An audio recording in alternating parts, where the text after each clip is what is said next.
Okay, so we're in. Today, I just wanted to tell you guys that it's always a good time to start saving money. You know, barring putting yourself into a bad spot, it's um, it's worth it. You know, $20 here, $30 there, and everybody uses the expression save a cup of coffee now, and you'll have $20 tomorrow or whatever. But that's the truth. Save yourself a little bit of money. Cut out a little bit if you don't spend very much. If you have a lot of money sitting in your bank account, the American dollar depreciates. You need to put your money somewhere where it's going to gain in value. And for a lot of people, the stock market has been that place, and for a lot of people, they've lost money in the stock market. So you need to be aware of that. But when you start looking at companies, if you have a low budget to get in on, then it is what it is. If you can only afford two shares of say NRZ, say you wait for a good little drop in the market on NRZ.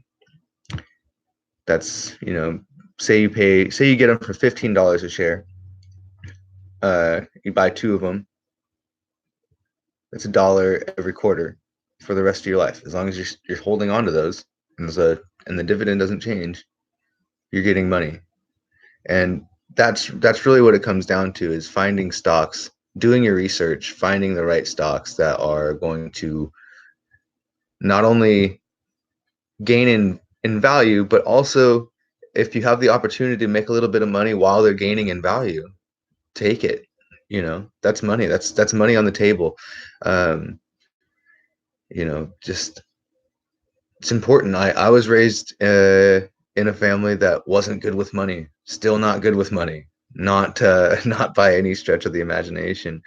um but I'm sitting here talking to you on a laptop that I bought with my own money. This is my first laptop. This is my first YouTube channel. Um, I wasn't good at saving money when from an early age. I've got all the fun stuff. I play paintball, and archery, and got the Xbox and all the other stuff, and all those projects are a lot of fun. But each one of those things is going to cost you more money to keep doing it thoroughly. So when you pick up a new hobby, take into account how much you're actually spending on it and how much you could be saving. So when let's use paintball as an example. I love paintball. I think everybody should play paintball, but it's an expensive sport, and it's not something that a lot of people can afford to do on a weekly or monthly basis even. Um, but it's something that you will spend a lot of money on. You, and but again, it's one of those things. If you're buying on value, you have a potential to make money. So if you're going on eBay and buying an older marker that you have done some market research on, and you know that it's listed lower than its value to the community, then it's a worthwhile buy. Um, Personally, I paid a little bit more for a marker, and I'm probably not going to make all my money back on it, but um, I'll probably lose maybe $100 when I sell it. The marker was $1,800 brand new. I bought it for $650. I'll probably sell it for $550. And got way more competitive game every time with that marker, but I still didn't have to pay for the depreciation. Buying used isn't always the best option, but for a lot of things, it really is. Um, if you're a warranty hunter, that's up to you. But if you know how to service and maintain the equipment that you intend to use, you save yourself a lot of money. And that money savings can be put right into your savings account, or you can invest it. And I don't look at saving money as an investment, because it's not. You're not going to build money on a savings account at a decent rate. You're not going to retire on a savings account, unless you intend on living very sparsely which is not my intention. I don't want to live sparsely into my older years. I would like to live more and more lavishly as the years go on. So I'll save and save and save as I can. And when the opportunity strikes to live lavishly within my means, I'll do so. And I highly suggest that you all do the same and enjoy life for what it is.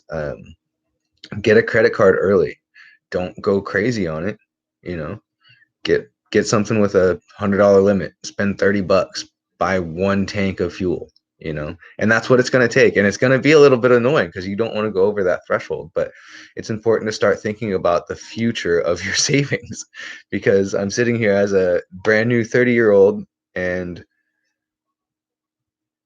what is there? You know, what do you have except for what you can provide to your family?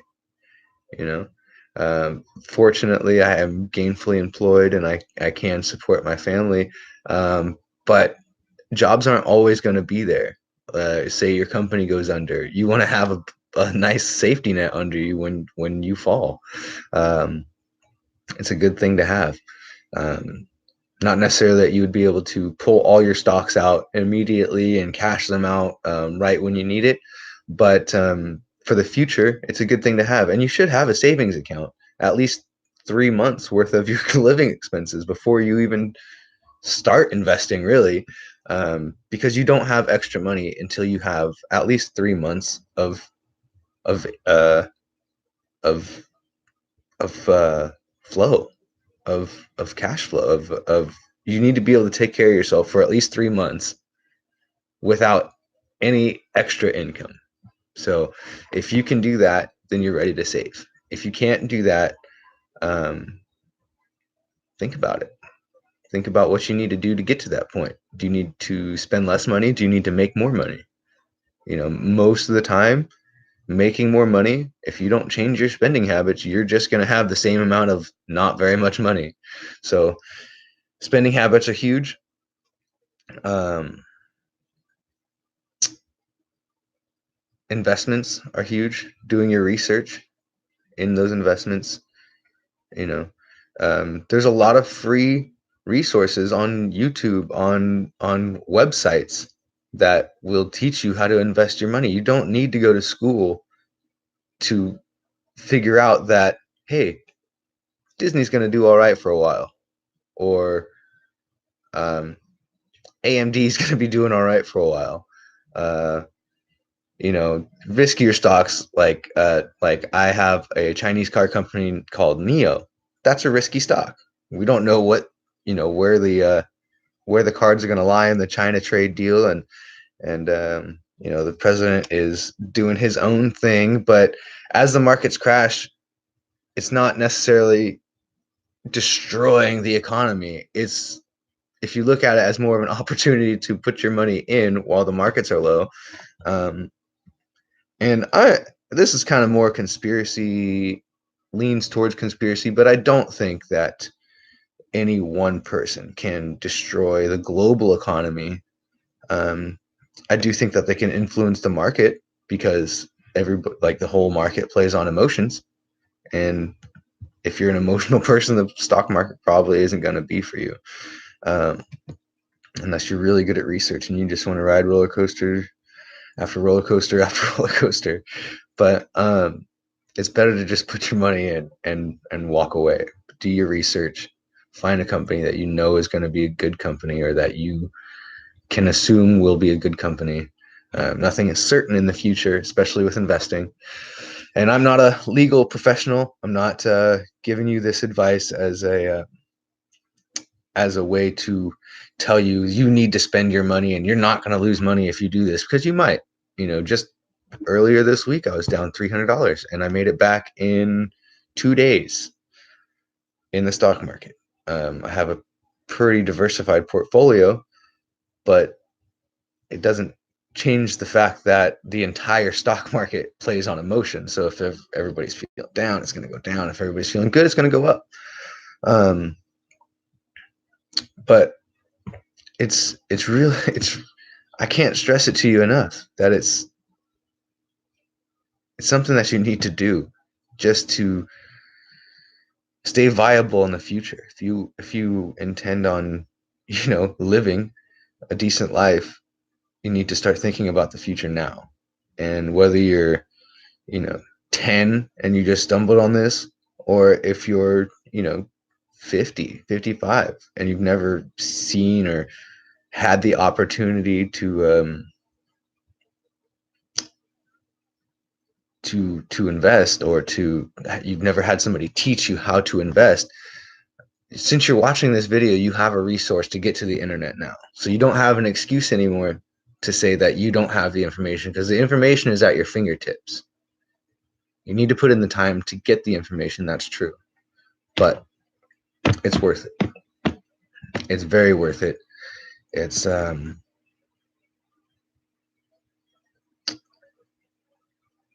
it's it's hard to put it into words how important it really is, because you don't want to tell everybody, you don't want to tell everybody that, money is what you should be thinking about all the time. But if you don't have any money, chances are you're going to be thinking about money a lot. If you just store your nest egg away, and you can and take solace in that you have that money put away, it makes it a lot easier to move through life. And the credit cards can be a safety net. They can also be a huge detriment. Um, Play your cards right. You got to play your cards right, whether you're blackjack or credit cards. You got to play your cards right. Uh, Start small. Anything you do, if you don't have the capital to start big, start small, because you got to start. And there's nothing like starting something that works. And chances are, if you're afraid to start something, it's because that you failed before. And failure is part of success. It's not something that's easily achieved. Yeah, failure is part of success. You're probably going to lose a few times before you win. But if you've lost once and you're afraid to try to lose, be afraid to try again because you'll think you'll lose, you've already lost. You're already in the negative. You need to get back. I'm not saying that you need to take huge gambles, but don't be afraid to try again. Whether that's, finances, personal relationships, employment opportunities, there's a lot of doors open that we close on ourselves, and it's not necessary. Not even a little bit is it necessary to shut yourself down from opportunity. And I don't have something to sell you. I can tell you that there's a lot of trading apps. I personally use Robinhood. It's a great resource for people who don't have a whole lot of money in the stock market. You do link your bank account. Once you link your bank account, you're pretty much in. And you can, I think the smallest amount of money I've put in so far is like $5, just to see if it was working. The first time, and it let me put $5 in. It let me trade it, no problem. It didn't say like, "Oh, you're too broke to use the stock market," which is basically the answer I would assume that I would have gotten any other time I tried to use the stock market. Like if I were to go to an investment company and give them $5, they'd be like, "Well, thanks for the $5, but that's just your charge." We charge $5 to look at the stock for you to buy it. Well, it's another $2.50 to buy it, but this $5 covers us looking at it. How many shares did you want to buy? I just want to buy $5 worth. Okay, well that'll be $5 plus the $5 plus the $2.50. All right, so you're looking at $12.50 here for your $5 worth of stock. That's bullshit. I shouldn't curse, but it's terrible that a lot of companies have been nickel and diming a lot of people for a long time, and unnecessarily. And that's the big part of it, where you're making your money, cool. But when you're charging unnecessarily, that's an issue, and that's where Robinhood, I think that's where they took issue as well, and that's why they created such a easy to use, low end, as far as your money goes. You can get real low, and I've seen some accounts that have as much as $200,000 in them. So um, it's not unheard of to put a lot of money into Robinhood. It's not unheard of to put a little bit of money into Robinhood. There's several other trading platforms. I can't really speak to their quality because I haven't used them, like Forex, and I think there's like some, no, it could be E-Trade or something, but there's a few brokerage firms that now have like a free trading platform and whatnot. But I'm gonna stick with the OGs on the free stuff. For now, they've had a few issues in the past couple weeks, probably longer than that, with people borrowing money against stock options. Basically, they're making it look like they have a lot more money in their account than they do, and then they're borrowing money against that amount of money with Robinhood Gold. Don't do that. It's a surefire way to get yourself into a mess of trouble. And if you don't want to get jammed up, the best way is to go with the flow. There's a lot of people that have been trading a long time, and it's been working. And while Berkshire Hathaway sold out of their permission of Kraft Heinz, that's a loss for them. But when they lose, that tends to open the door for winning on the other end. Now, who's to say how low Kraft Heinz will go? That is immeasurable at this point. But it pays a dividend. So if you're young and you have, what is it, like $32 a share right now, something like that, buy one. Bucket. Buy one. Put it in your Robinhood portfolio. Leave it there. Just leave it and collect your dividends. If you're not gonna, if you know yourself, and hopefully you know yourself at least well enough to know how your spending habits are, because it usually comes pretty apparent pretty young in life. If you know that you're bad with money, buy something with a dividend and just let it sit, because you don't know how much money you're gonna win or lose or gain or drop. But I can tell you that if you have bad spending habits, you'll spend that $30 and it won't do anything for you except for maybe a cup of coffee, a Snickers, maybe a breakfast sandwich. I don't know. I don't spend a whole lot of time in coffee shops. Go fishing, go paintballing. I live in way up north, so it's a lot more outdoorsy stuff to do up here. So that also is an opportunity to save money. Anytime you can do something for free, save the money to do it for free. This is kind of a longer video than I had expected it to be, but I want to get just to kind of conclude here. Save your money. Save your money. That's the biggest thing. Save your money. You got to save it. You got to put it somewhere.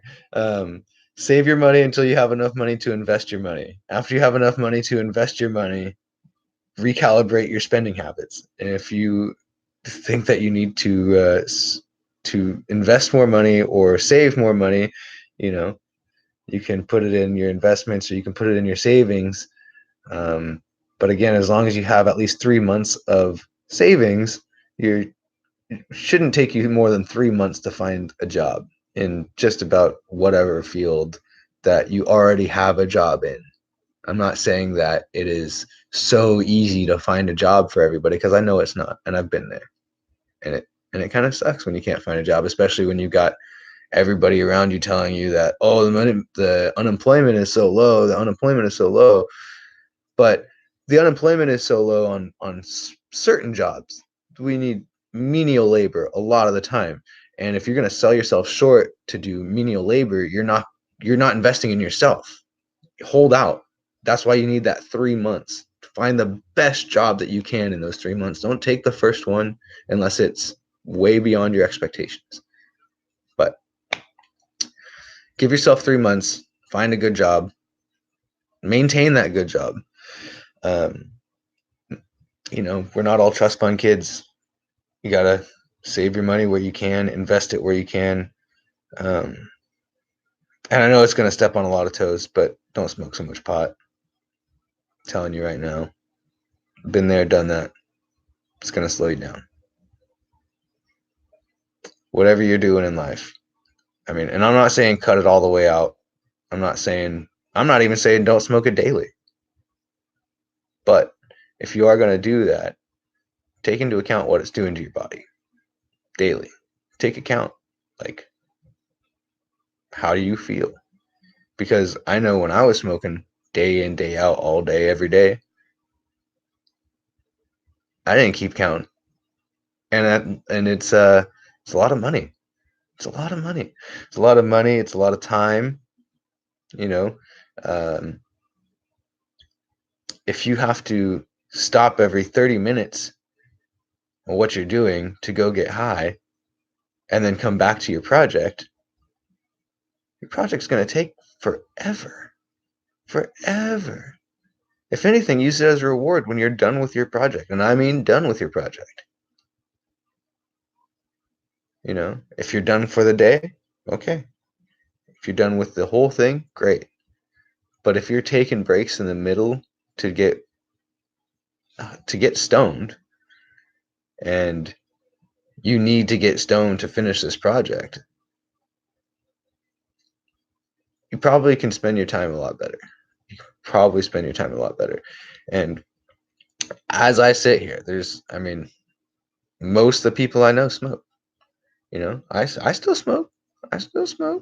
I'm not I'm not I'm not out of the thing yet, but I did, once I started investing, you're dedicating a lot more of your time to seeing what other people are doing with their time, and it eye-opening.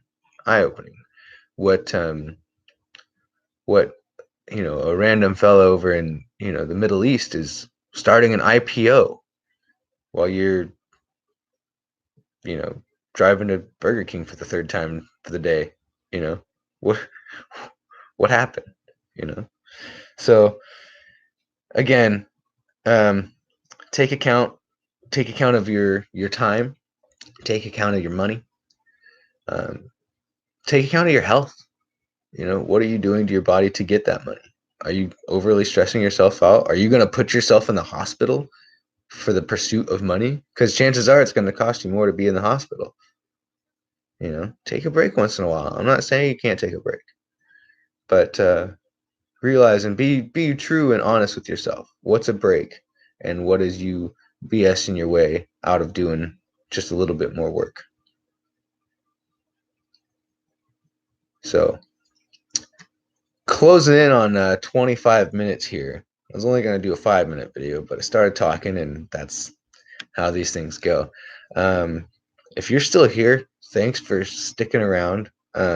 Thanks for listening to what I have to say, and hopefully you take my advice and take it with a grain of salt, and take it in a way that affects your life, because I only know my life, and I only know other people's lives as much as they'll tell me, so as much as you think you know somebody, or you think you know where they come from, or this and that and the other, it's highly unlikely that you know 100% of their story. So if you see somebody that's balling hard, don't assume that they just got it from nowhere, or don't assume that they worked for it, because that has nothing to do with your wealth. Your wealth is going to come from you. And whether that's a wealth of knowledge, a wealth of literal money, or silver and gold. It's something that everybody should be thinking about at least once a month. Let's say once a month. If you could get onto your Robinhood once a month and make an investment, or go to appmex.com and buy a chunk of silver if the price is right. An ounce of silver is like $20 after shipping and everything. If you're going to buy that small amount, there's also great resources for learning about precious metals, how and when to buy them, what fits your lifestyle for that stuff as well. But the point is to just save and invest, and don't get caught up in an investment that you're just emotionally attached to. Like my first share. I didn't want to sell it for a long time. I didn't want to sell it. Oh no, don't sell my first share. Oh, that's the one. But it's all just money. And if it's a bad investment, it's a bad investment. If you can use that money to make money instead of lose money, make the money. Don't lose the money. You are going to take hits in the market. You're going to take hits in life. Stay strong. Make sure your bills are paid before you do any investing, because a good credit score will help you out more in the long run, I think, than a lot of things. Not necessarily than like $1 million, but if you're in a situation like myself, not that wealthy, I live in a decent house, but it's rented. I don't own this house, so that's the next step, is owning. But it's important, and it's imperative that you get the money, and that you keep building the money. Don't spend the money on items when you could be producing more money. I know it sounds so ridiculous to some people, and it sounds so obvious to others, but I just wanted to get it out there and say it. So there it is. I hope you guys enjoyed the little video here. Not a millionaire. I'm not necessarily even close to being a millionaire, but I have a fiance who loves me. That's important. I have a roof over my head. That's important. I have a paying job. That's very important. And I have hobbies. And it's important that you do release your mind once in a while to do something fun.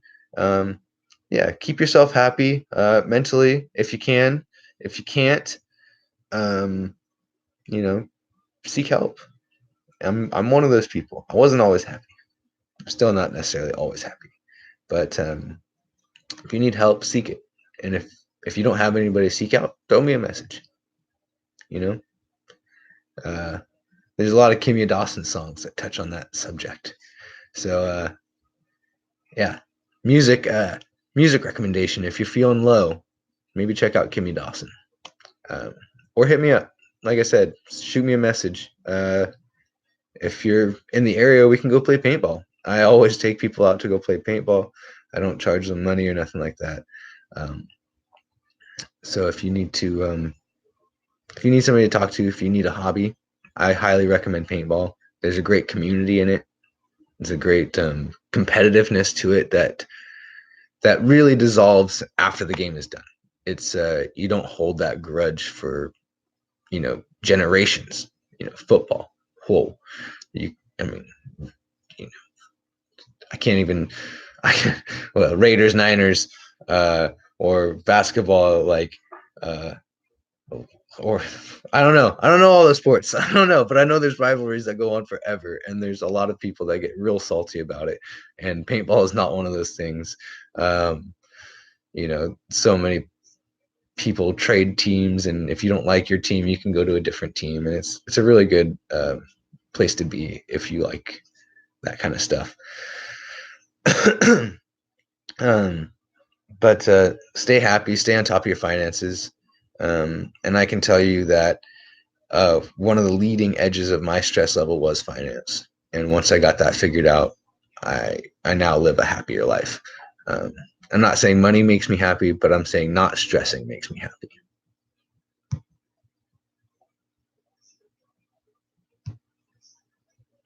Bye, guys.